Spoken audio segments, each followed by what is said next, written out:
দিদিমণি মনমূর্তি চালাচ্ছেন অন্ডালে ঢান্ডাডিহির ৬৫ নম্বর অঙ্গনওয়াড়ি কেন্দ্র। অভিযোগ অভিভাবকদের। ঘটনাটি অন্ডালে ঢান্ডাডিহি এলাকার ৬৫ নম্বর অঙ্গনওয়াড়ি কেন্দ্রের। সেই কেন্দ্রের পরিচালনার দায়িত্বে রয়েছেন শ্যামলী মিশ্র নামে এক শিক্ষিকা। তার মন মর্জি মুফিক চালাচ্ছেন এই কেন্দ্রটি বলে অভিযোগ স্থানীয় অভিভাবকদের ও এলাকাবাসীদের। এই ঘটনার প্রতিবাদ জানাতে সোমবার অঙ্গনওয়াড়ি কেন্দ্রের সামনে গিয়ে বিক্ষোভ স্থানীয়দের। স্থানীয় বাসিন্দা তথা অভিভাবক সেলিনা বিবি ও সাদ্দাম শেখরা অভিযোগ করেন এই কেন্দ্রে দিদিমণি প্রায়শই আসেন না, আর সেই কারণেই অঙ্গনওয়াড়ি কেন্দ্রে ছোট ছোট শিশুদের পড়াশোনা শিখিয়েই উঠেছে। পাশাপাশি কেন্দ্রটিতে যিনি বাচ্চাদের জন্য রান্নাবান্নার কাজ করেন, খাবারের সঙ্গে সবজি থাকে না এবং খাবার খুব নিম্নমানে দেওয়া হয় বলে অভিযোগ। এছাড়াও ঢান্ডাডিহি গ্রামে আরো যে সকল অঙ্গনওয়াড়ি কেন্দ্রগুলি রয়েছে সেগুলি শনিবার খোলা থাকে, কিন্তু ব্যতিক্রমে এই কেন্দ্রটি কোন রকম আগাম নোটিশ ছাড়াই প্রত্যেক শনিবারে কেন্দ্রটি বন্ধ থাকে বলে অভিযোগ অভিভাবকদের। এই ঘটনায় অঙ্গনওয়াড়ি কেন্দ্রের দায়িত্বের শিক্ষিকা সমস্ত অভিযোগ অস্বীকার করে বলে তার শারীরিক অসুস্থতার কারণে কেন্দ্র বন্ধ থাকলে সেটা আগেও জানানো হয়। অভিভাবকদের আনা অভিযোগ সম্পর্কে আইসিডিএস সেন্টারে আরো এক কর্মী জানান অসুস্থতার ঘটনা আগেই জানানো হয়েছিল। এছাড়াও যে সমস্ত ছাত্ররা প্রতিদিন আসে না তাদের নাম কেটে দেওয়া হয়, তাদের জন্য বরাদ্দ কোনো খাবার রাখা হয় না। এই অভিযোগ সোমবার সকালবেলা অঙ্গনওয়াড়ি কেন্দ্রের সামনে এলাকার অভিভাবকরা ভিড় জমান। যদিও আজ দিদিমণির উপস্থিতি আছে বলে জানা যায়। ঘটনার খবর পেয়ে ঘটনাস্থলে আসেন মদনপুর পঞ্চায়েত প্রধান তথা জেলা যুব তৃণমূল সভাপতি পার্থ দেবাসী এবং আইসিডিএস সুপারভাইজার পায়েল রায়। অন্ডাল থেকে জিতমেশ রিপোর্ট নিউজে।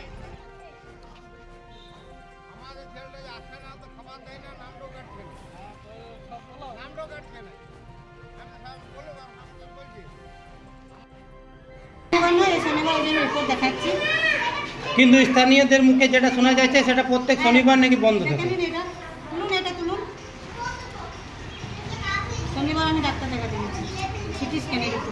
এটা প্রত্যেক শনিবারের কথা বলছেন স্থানীয়রা,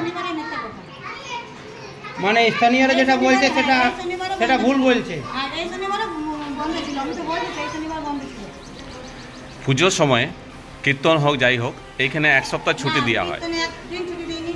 এটা কি সরকারি অনুযায়ী কি ছুটি থাকে? এটা দেখুন, এটা একটা অভিযোগ লোকাল থেকে হয়েছে এবং যার পরিপ্রেক্ষিতে আজকে আমরা এসেছি। কিছু ভুল বোঝাবুঝি একটা রয়েছে, কারণ বিভিন্নভাবে খাওয়ার চাটের যে রেট রয়েছে সেই রেট খুব কম রয়েছে, যার ফলে ওদেরকে বিভিন্নভাবে ম্যানেজ করতে হয়। আর সেটা গার্জেনদেরকে নিয়ে একটা বেনিফিশিয়ারি কমিটি যেটা রয়েছে সেই বেনিফিশিয়ারি কমিটিকে শুক্রবার একটা মিটিং করতে বললাম এবং সেই রেজুলেশন কপি পঞ্চায়েত অফিসারে একটা দিতে বললাম। এবং পরবর্তীকালে যে ছুটি ছাড়া বললো, শনিবার ছুটি বা কীর্তনের ছুটি, এগুলো স্থানীয় মানুষ যারা রয়েছে তারা অভিযোগ করলেন। তবে এগুলো যদি হয়ে থাকে সেগুলো আইন অনুযায়ী যেগুলো ব্যবস্থা নেওয়া হয় সেগুলো হবে। সুপারভাইজারও রয়েছেন, এসেছেন। পরবর্তীকালে এই সকল ভুলগুলো যেগুলো যদি হয়ে থাকে বলা হলো, আইন অনুযায়ী যেটা হয়ে আছে সেটা হবে। আমি সিডিপিওর সাথে কথা বলবো সেটা। স্কুলের পরিষ্কার পরিচ্ছন্ন ব্যাপারে দেখলাম স্কুলের পাশে বিশাল জঙ্গল রয়েছে। স্কুলের পাশে টুকটাক জঙ্গল রয়েছে, বাচ্চাদের এগুলো রয়েছে, তো ওদের তো সে ধরনের ফান্ড নেই করার, সেগুলো আমরা পঞ্চায়েত থেকে দেখে নেবো যদি পরিষ্কার করে দেওয়া যায়। দাদা, ম্যাডাম যে স্কুলে থাকে না, যে ডাক্তারখানায় এখান থেকে যাচ্ছে রানিগঞ্জ দেখাতে, ভিডিওকে কি জানায় কি জানায় না? না, উনি শরীর অসুস্থ ছিল সত্যি, তো সেটা উনি বলছে জানিয়েছে। তো সেটা উনি জানিয়েছে কিনা সেটা আমরা হয়তো সিডিপিওর সাথে কথা বলে সেটা আমরা জানতে পারবো। উনি বলছে আমি জানিয়েছি, উনি জানিয়েছেন কিনা সেটা আমরা। কিন্তু স্থানীয় বাসিন্দারা বলছে তাদেরকে কোনো ইনফরমেশন দেওয়া হয় না, কি কারণে? কিছুটা সত্যি রয়েছে, অস্বীকার করে কিছু সত্যি রয়েছে, সেগুলো আমরা কথা বলবো। কোনো বাচ্চা যদি খাবার না পায়, কোনো বাচ্চাকে খাবার যদি নিতে তার বাড়ির পরিবার নিতে আসে তাহলে খাবার দেওয়া হয় না এবং নামও কাটা হয় না। না, এটা যেটা অভিযোগ রয়েছে সেটা একটা বাস্তব, যে অনেকে খাবার বাচ্চা স্কুল না এলেও হয়তো খাবার নিতে আসে, সেই জায়গায় ম্যাডাম হয়তো খাবার দেয় না, কারণ মিনিমাম অন্তত 8 ঘন্টা স্কুলে আসতে হবে, সেটা ম্যাডাম যেটা রয়েছে সুপারভাইজার তিনিও বললেন। তো স্কুলে এলেই বাচ্চা অন্তত 8 ঘন্টা থাকতে হবে, তবে তাকে খাবার দেওয়া হবে। কী নাম আপনার? আমি পার্থ দেবাসী, মদনপুর গ্রাম পঞ্চায়েতের প্রধান। খামতি ঘিরে থাকে, সেই খামতির এগেনস্টে কোনো শাস্তিমূলক কিছু হোক দিয়ে জিনিসটাকে মিটিয়ে নেওয়াটাই আমার কাছে। আজকে কি ডিসিশন নেওয়া হবে? আজ ডিসিশন ওরা নেবে, ওরা সরকারিভাবে নেবে। ওরা যে ডিসিশন সরকারের লোক এসছে তারা নেবে, আমরা গ্রামের লোক শুনছি, আমরা দেখি কী করছি, তারপর আবার জানাবো ডিসিশন। আপনার পরিচয়? আপনার নাম? আমি গ্রামের মানুষ, অজয় পাত্র।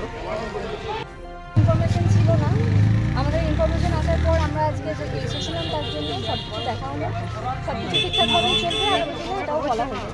এবং বেনিফিশিয়ারি কমিটির যারা আছেন আর কি, গার্জেন যারা আছেন এসেছেন, তারা সকলেই এসেছিলেন এবং সবাইকে যা বলার বুঝিয়ে বলা হয়। স্থানীয়দের অভিযোগ খাবার ঠিক মতো দেওয়া হয়নি। সেরকম অভিযোগ আমাদের কোনো কিছু পাইনি। স্কুলের আশেপাশে অনেক জঙ্গল আমার রয়েছে। কাছে আজকে সেরকম কোনো অভিযোগ আসেনি। স্কুলের পাশে জঙ্গল রয়েছে, স্কুলের পাশের জঙ্গলটা দেখুন, ওখানে আমাদের দেখার কাজ। কিন্তু ছোট ছোট বাচ্চারা আছে সেখানে। স্কুলের ভেতর পরিষ্কার পরিচ্ছন্ন আমি যেটা দেখেছি। ম্যাডাম আপনার পরিচয়?